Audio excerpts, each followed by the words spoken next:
This is a noisy podcast, a podcast about noise, how we make and use noise and sound in rituals and in celebrations and in protest.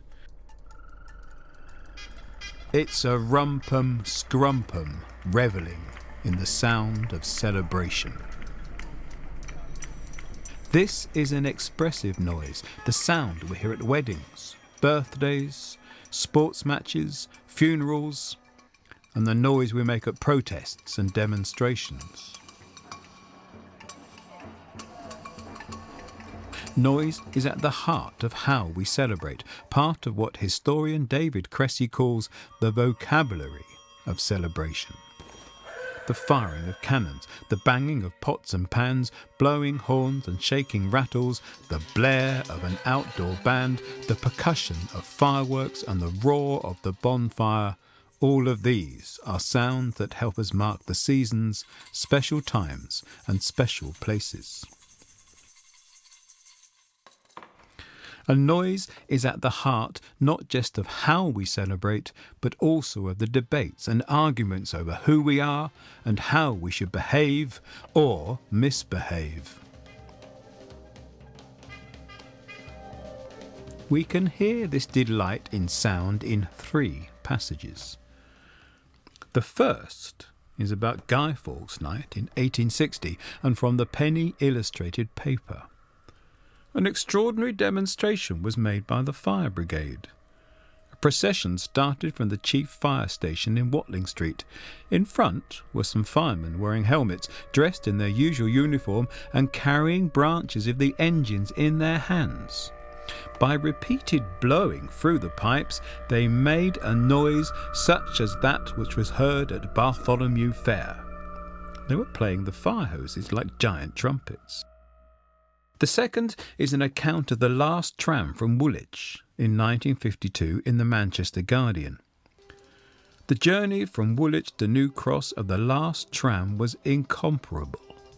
Imagine a crowd along a route and give it torn, flamboyant hats and ribbons, football rattles, tin trumpets, dustbin drums and scrubbing board drums, reel and tin tray cymbals, piano accordions and a welter of whistles.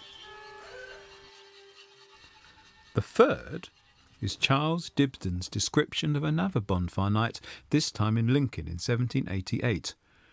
There were bells, kettles, horns, hollowing, whooping, huzzahing by men, women and children. It was the 5th of November and the mob were carrying about a figure of Guy Fawkes.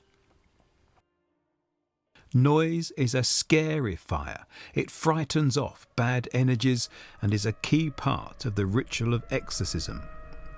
What Mercier Elade calls the anti-demonic magic of noise. A noise summons good energy, and this is the key to its widespread use in ceremony. Where I live in Somerset, shotguns explode to keep off evil spirits and disease when we wassail. In the 16th century, wassailing boys were known as howlers and wassailing as howling. Chinese firecrackers drive off bad energy and bring good luck.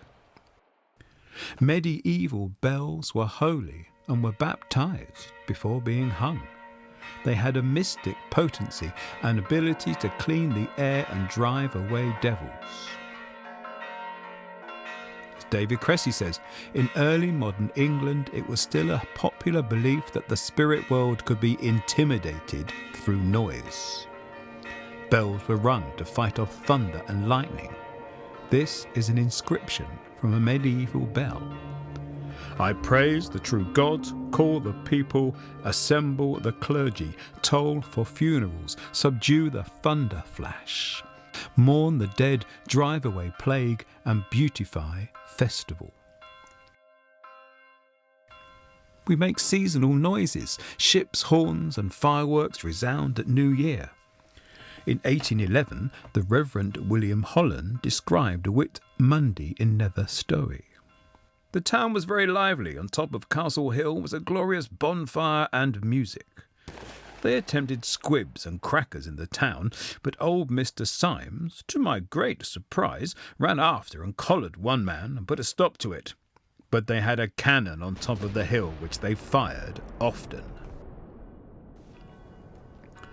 Paul Hentzner, in 1605, writes of this love of the noise of cannons, guns and fireworks. The British excel in dancing and music, for they are active and lively. They are vastly fond of great noises that fill the air, such as the firing of cannons, drums, and the ringing of bells, so that it is common for a number of them, when drunk, to go over to some belfry and ring the bells for hours. William Gamage wrote a ballad about the summer games in Wells in Somerset in 1607. Drums, fifes and trumpets did sound apace.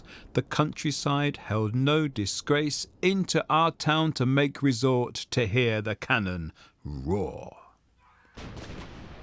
The firing of anvils was often heard at 19th century town celebrations. In Taunton, at a festival celebrating the passing of the Great Reform Bill of 1832, 20 anvils were fired.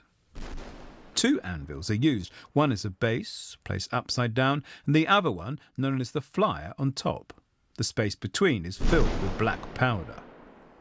Anvils were traditionally fired on St. Clement's Day, the patron saint of blacksmiths and metalworkers, and still are in Mayfield in Essex.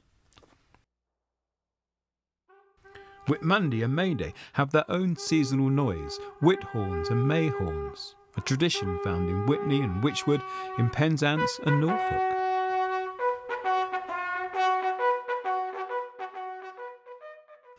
Noise is one of the sounds of the topsy-turvy world of Carnival. In Bruegel's painting of the battle between Carnival and Lent, you can see the noisy instruments and rough music of Carnival. Marina Warner in No Go, the Bogeyman comments on this. Carnivals draw on excess, flourish, grimace and caricature to make their impact.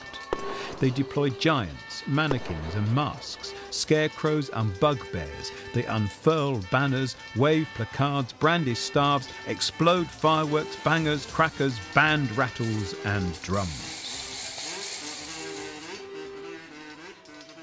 After the Reformation and the loss of over half of our festivals and feast days, the English developed a new festive calendar, often based around the monarch. They had a good rousing sermon, bells, bonfires, guns, fireworks, and plenty to drink. Bonfire night is the last of these celebrations. By the 19th century, it had become England's carnival night, literally so, in Bridgewater. This was a mischief night of disguise, noise, fires, squibs, effigy burning and misrule. By the late 19th century in Bridgewater, church bells were rung and bands played, including the Penny Awful Band, with tin whistles, kettle drums, pots and pans. At Ottery St Mary, before the flaming tar barrels hurtled down the streets, rock cannons are fired.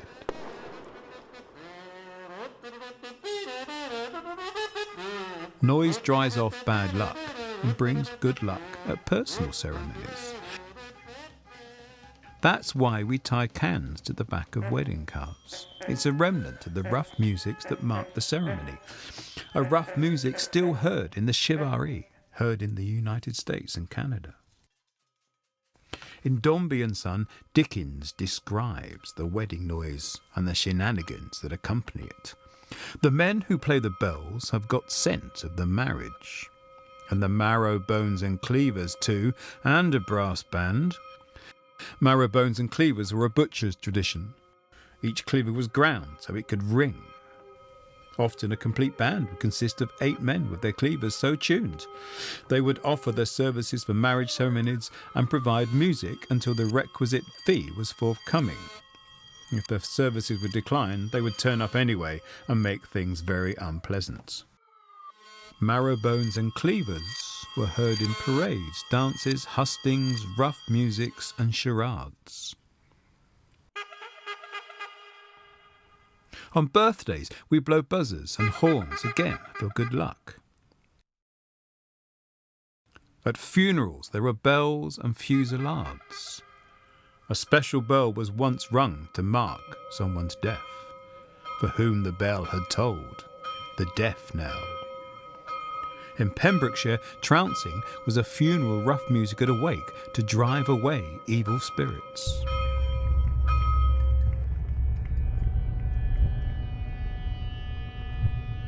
Noise is the sound of protest, as in the beating of pots and pans in rough musics.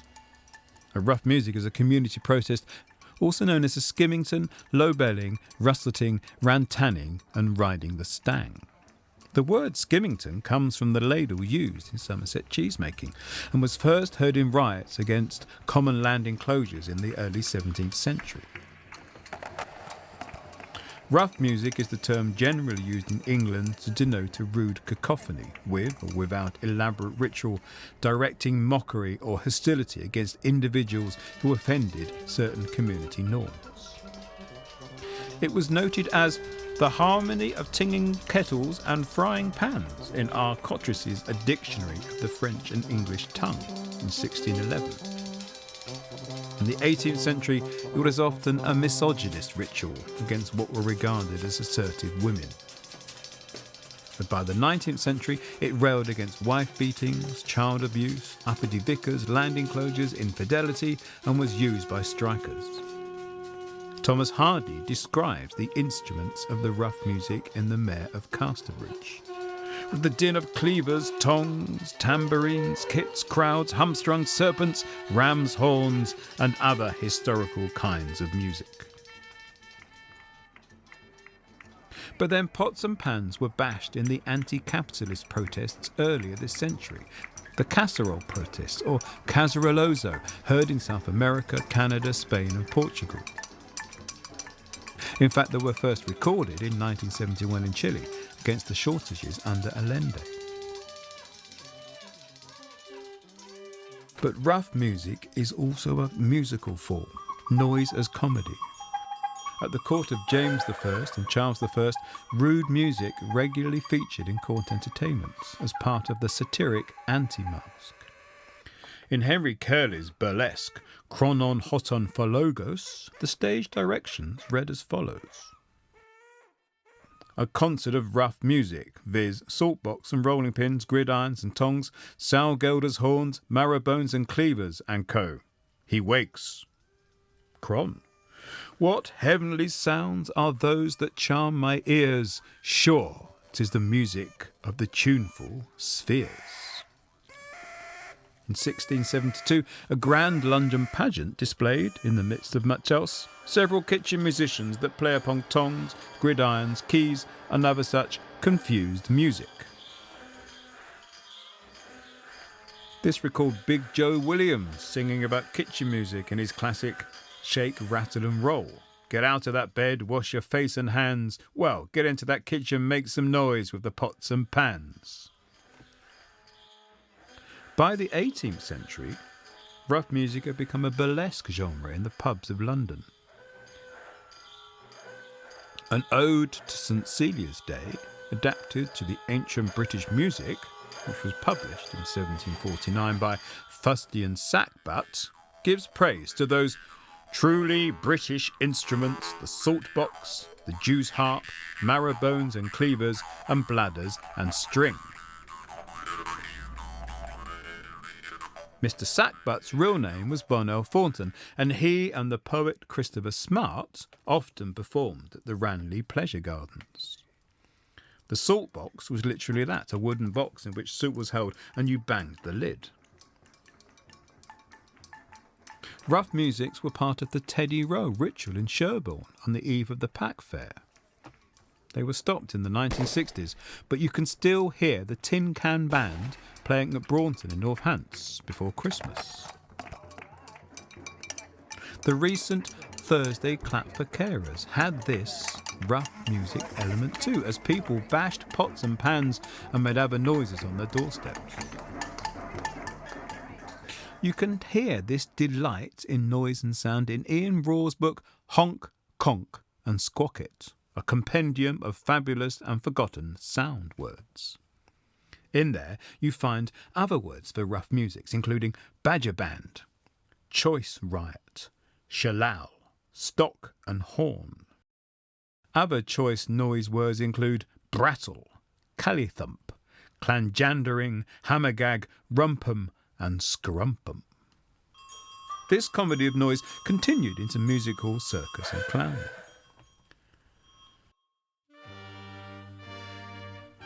But noise was also a word for bands and music. Make a joyful noise unto the Lord, all ye lands.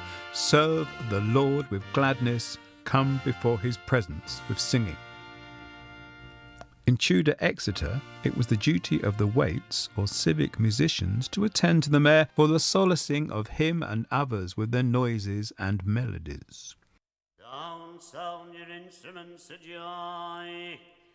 An 18th century anthem tells us to sound your instruments of joy.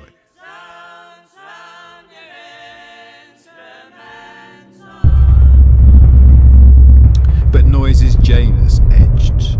The cry of pleasure twists into the cry of pain and despair, the yell of triumph into the sob of grief and loss. Let's not forget the appalling din of war, the pandemonium of the industrial machine, that noise can be a weapon. For the 17th century ranter, Abiza Kopp, the noise of England was the noise of oppression. Mine ears are filled brimful with confused noise, cries and outcries. Oh, the innumerable complaints and groans that pierce my heart through and through. Oh, astonishing complaints. These, and diverse of the same nature, are the cries of England, and can I any longer forbear? Kopp fled from the wrath of Parliament for proclaiming the worship of God in sex, swearing and drinking, for suggesting that God was a woman and that it was our moral duty to rob the rich. He was protected by the former minister of St Lawrence's in Reading, John Portage. Portage was presiding over a proto-commune in Bradfield. At his trial for blasphemy, when Portage was accused of bringing the New Jerusalem down into his front room, he was judged by Mr Tinkle, Mr Bell and Mr Angel in a trial by noise.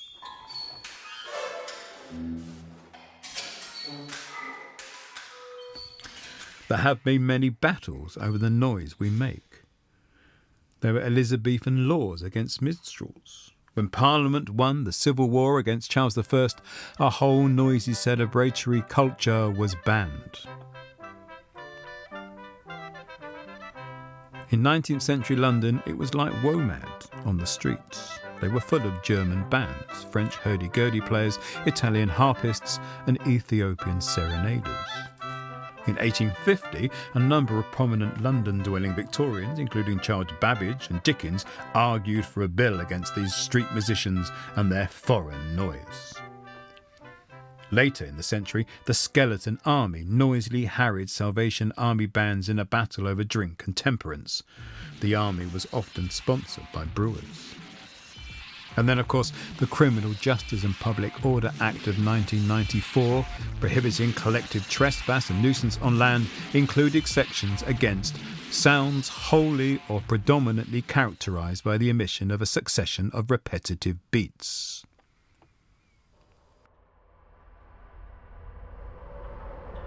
So, noise is at the heart of our identity and of how we celebrate and protest.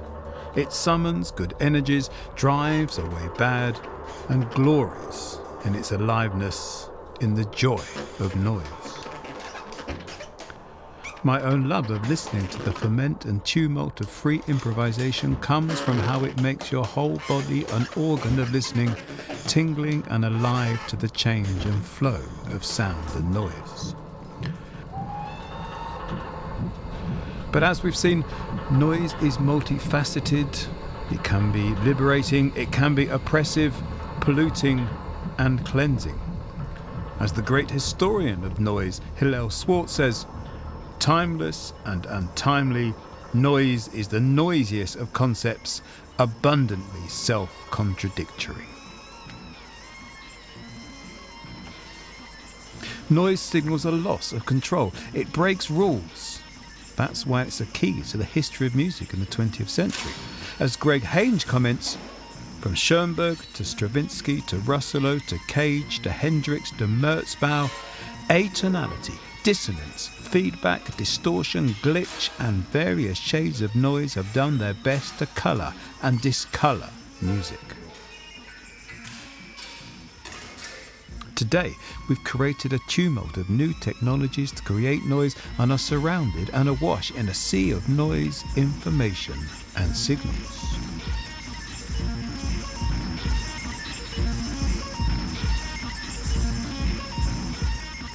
But all this modern noise was predicted by Francis Bacon in his New Atlantis of 1627. We have sound houses where we practice and demonstrate all sounds and their generation. We have harmonies which you do not, of quarter sounds and lesser slides of sounds. We represent and imitate all articulate sounds and letters and the voices of beasts and birds. We also have diverse strange and artificial echoes, reflecting the voice many times. We have also the means to convey sound in tubes and pipes in strange lines and distances.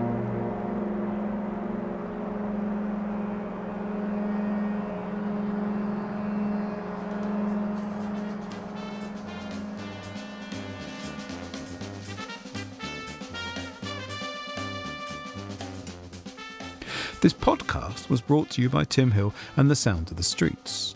The Sound of the Streets is a project celebrating and promoting street bands, outdoor music and celebratory sound.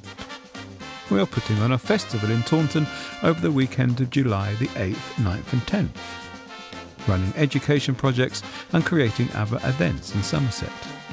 The podcast was created with the help of funding from the Arts Council of England. Thank you.